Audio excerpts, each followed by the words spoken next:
Hi అండి. గంగవాయిలాకు పప్పు చేస్తానండి. ఆయిల్ వేసానండి. ఇదండి గంగవాయిలాకు. ఇదో పప్పు ఉడకబెట్టి పెట్టానండి. జీలకర్ర రావాలండి.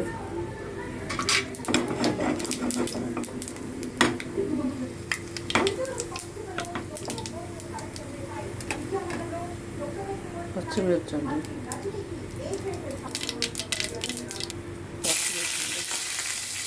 రెండు వేసుకుంటాం.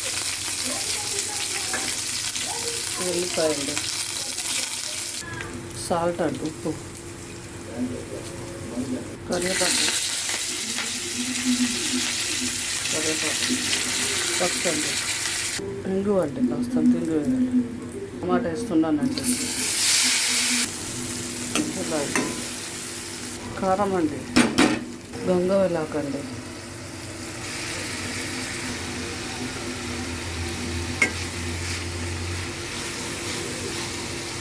ఈ ఆకు తొందరగా ఉడుకుతాయండి. గంగవాయిలాకు కదా, తొందరగా ఉడికేస్తుంది, తొందరగా ఉడుకుతుంది.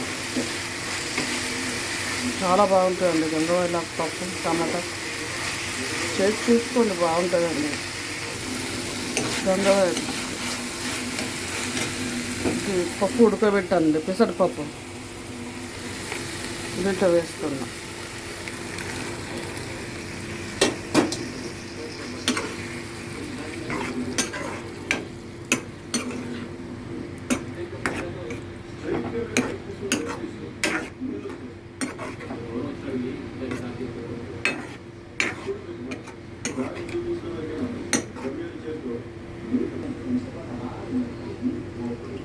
బాగుంటుందండి గంగవాయిలాకు పప్పు టమాటా. ఇలా పప్పు ఉడకబెట్టి ఇలా చేస్తే చేసుకొని చూడండి, ఎంత టేస్ట్ ఉంటుంది, ఆరోగ్యం మంచిది. ఉడికేసింది, కథ అయింది.